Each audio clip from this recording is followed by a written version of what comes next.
PPSC, KPKSC, Sindh public service commission और Balochistan public service commission, ये जितने पब्लिक सर्विस कमीशन हैं ये वन पेपर जो है उसको होल्ड करते हैं और इस वन पेपर के थ्रू 9 स्केल से लेके 17 स्केल तक की जॉब्स जो हैं वो दी जाती हैं। तो आज हमारा मकसद इस लेक्चर में हम कुछ बुक्स और कुछ स्टडी पैटर्न को डिस्कस करेंगे। ये जो वन पेपर है इसमें English, Islamiat, GK general knowledge, Pakistan, math, computer science, ये इसकी डिवीजन है। English, Islamiat, Pakistan affairs, mathematics, computer या साइंस। ठीक, तो सबसे ज़्यादा वेटेज जो है यहाँ जीके के पास होता है।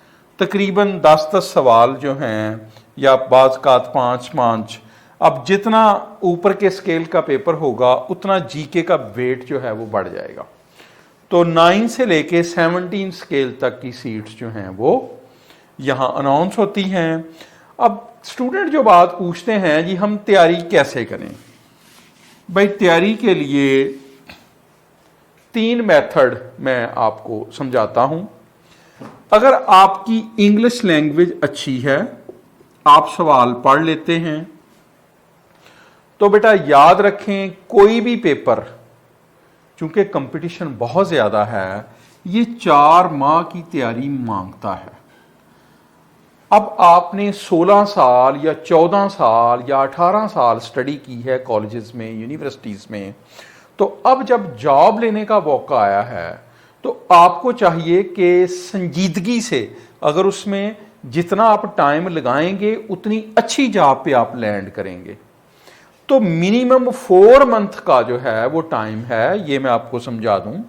और 4 मंथ का टाइम जो है उसके लिए जो रैपिड तरीका है तैयारी का, कि आप रैपिडली आपने तैयारी करनी है, तो उसके लिए क्या तरीकाकार है? उसके लिए ये है कि आप स्मार्ट स्टडीज हैं, स्मार्ट स्टडीज हैं जो पब्लिश हुई हैं कारमा बुक हाउस की। इसमें इंग्लिश है, इस्लामियात है, मैथ, उर्दू, कंप्यूटर, इंग्लिश और जनरल नॉलेज। एक तरीका यह है कि आप ये बुक्स स्मार्ट स्टडीज की लें और इन्हें घर बैठ के अच्छे तरीके से स्टडी करें। अगर आपकी लैंग्वेज अच्छी है तो आप चीज़ों को बहुत जल्दी फॉलो कर जाएंगे और आप एक लंबा सफ़र जो है थोड़े अरसे में तय कर लेंगे। दूसरा तरीका जो है वो थोड़ा सा कॉम्प्रीहेंसिव है। इसके लिए आप इंसाइक्लोपीडिया ऑफ जनरल नॉलेज और PPSC मॉडल पेपर्स बाई कारमा। इंसाइक्लोपीडिया ऑफ जनरल नॉलेज जो है कॉम्प्रीहेंसिव है।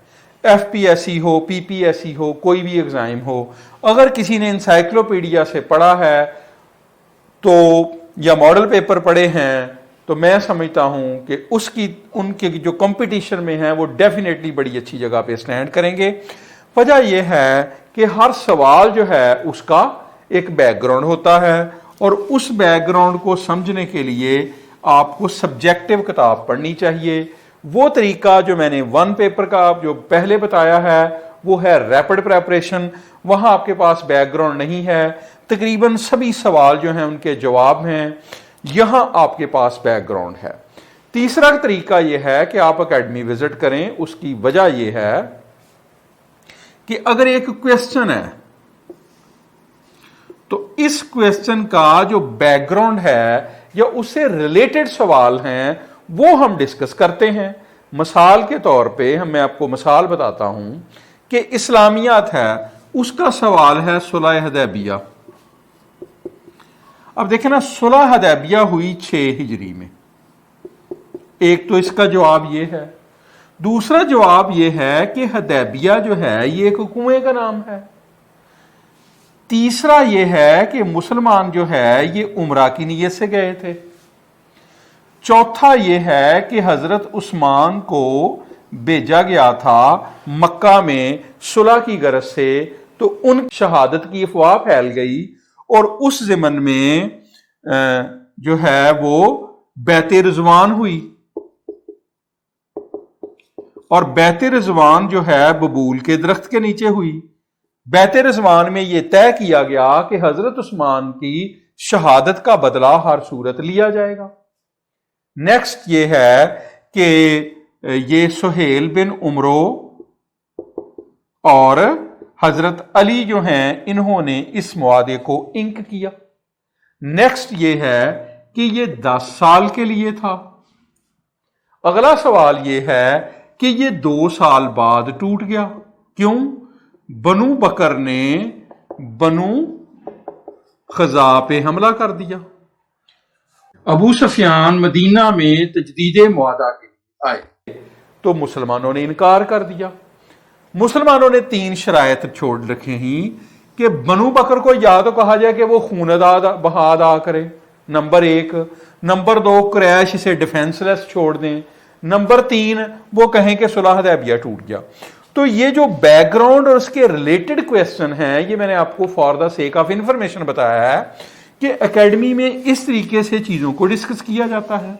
फर्ज करें मैं आपको बताता हूं कि 1935 के कॉन्स्टिट्यूशन की बात करते हैं हम कि जी 1935 का कॉन्स्टिट्यूशन आया। भाई इसमें 11 सूबे बनाए गए।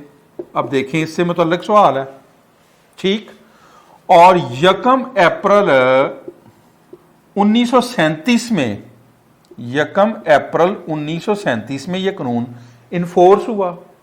सिंध को बंबई से अलहदा करने वाला वाकया 1936 में हो गया, ठीक। और इसमें 1935 के कानून में बर्मा को हिंदुस्तान की एडमिनिस्ट्रेशन से अलहदा कर दिया गया। इसी तरीके से अदन की बंदरगाह जो यमन में है वो भी हिंदुस्तान से ऑपरेट होती थी, इसको अलहदा कर दिया गया, ठीक। तो 1935 में सूबों से डाईआर्की का निज़ाम जो है वो ख़त्म करके मरकज़ में इंट्रोड्यूस किया गया। तो अब देखें कि एक सवाल के गिर्द कितने सवाल जो हैं वो लिपटे हुए हैं। इसी तरीके से मैं आपको बताता हूं। फ़र्ज़ करें कि सवाल है यूएनओ का। तो अब यूएनओ कब बनी? भाई यूएनओ 24 अक्टूबर 1945 को, और इसका चार्टर साइन हुआ जून में सैन फ्रांसिस्को में।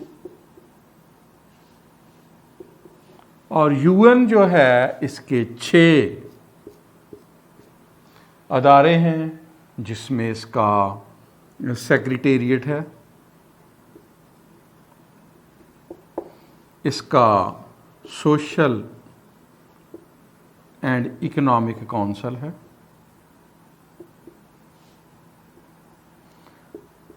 ICJ international court of justice है, जनरल असेंबली है, ट्रस्टीशिप काउंसिल है। अब ट्रस्टीशिप काउंसिल जो है ये डिफंक्ट है और 5 अदारे जो हैं इसके काम कर रहे हैं। इसकी 6 लैंग्वेजेस हैं।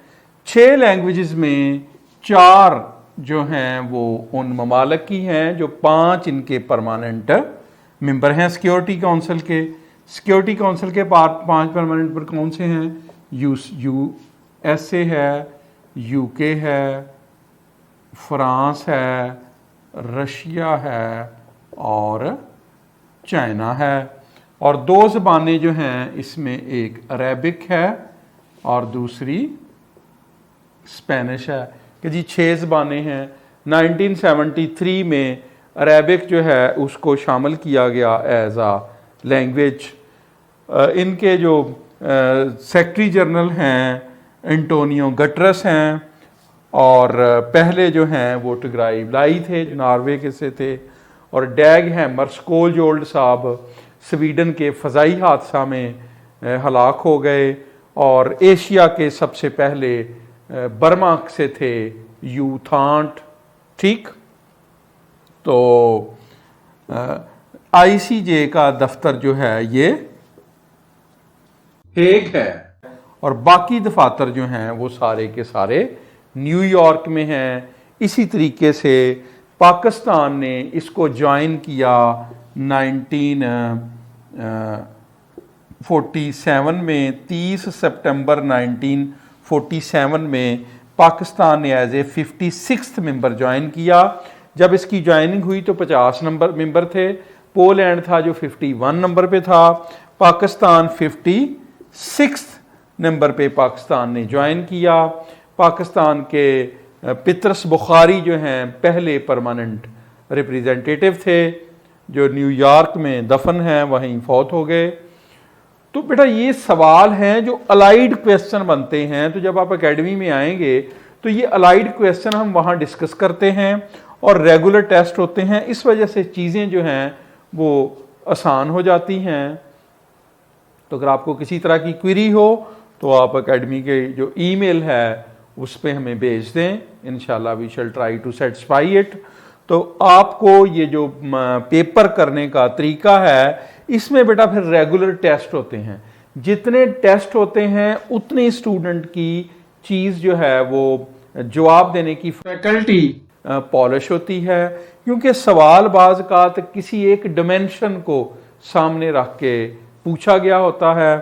फ़र्ज़ करें एक उर्दू का सवाल आया तो जी ये बताइए कि शायर कश्मीर कौन हैं, तो मोहम्मद दीन फ़ौक जी शायर कश्मीर हैं। अगली दफ़ा आ गया जी मुजद्दिद कशामर कौन हैं, जवाब फिर वही था। फिर अगली दफ़ा आ गया कि शायर कश्मीर मोहम्मद दीन फ़ौक को किन्होंने कहा था, तो वो हज़रत अल्लामा इकबाल ने कहा था। तो डायमेंशन जो हैं क्वेश्चंस की बदलती रहती हैं। इस वजह से एकेडमी में थोड़ा सा टाइम कम लगता है और वैसे ख़ुद भी तैयारी हो जाती है, लेकिन it will take long months to do it. Thank you very much.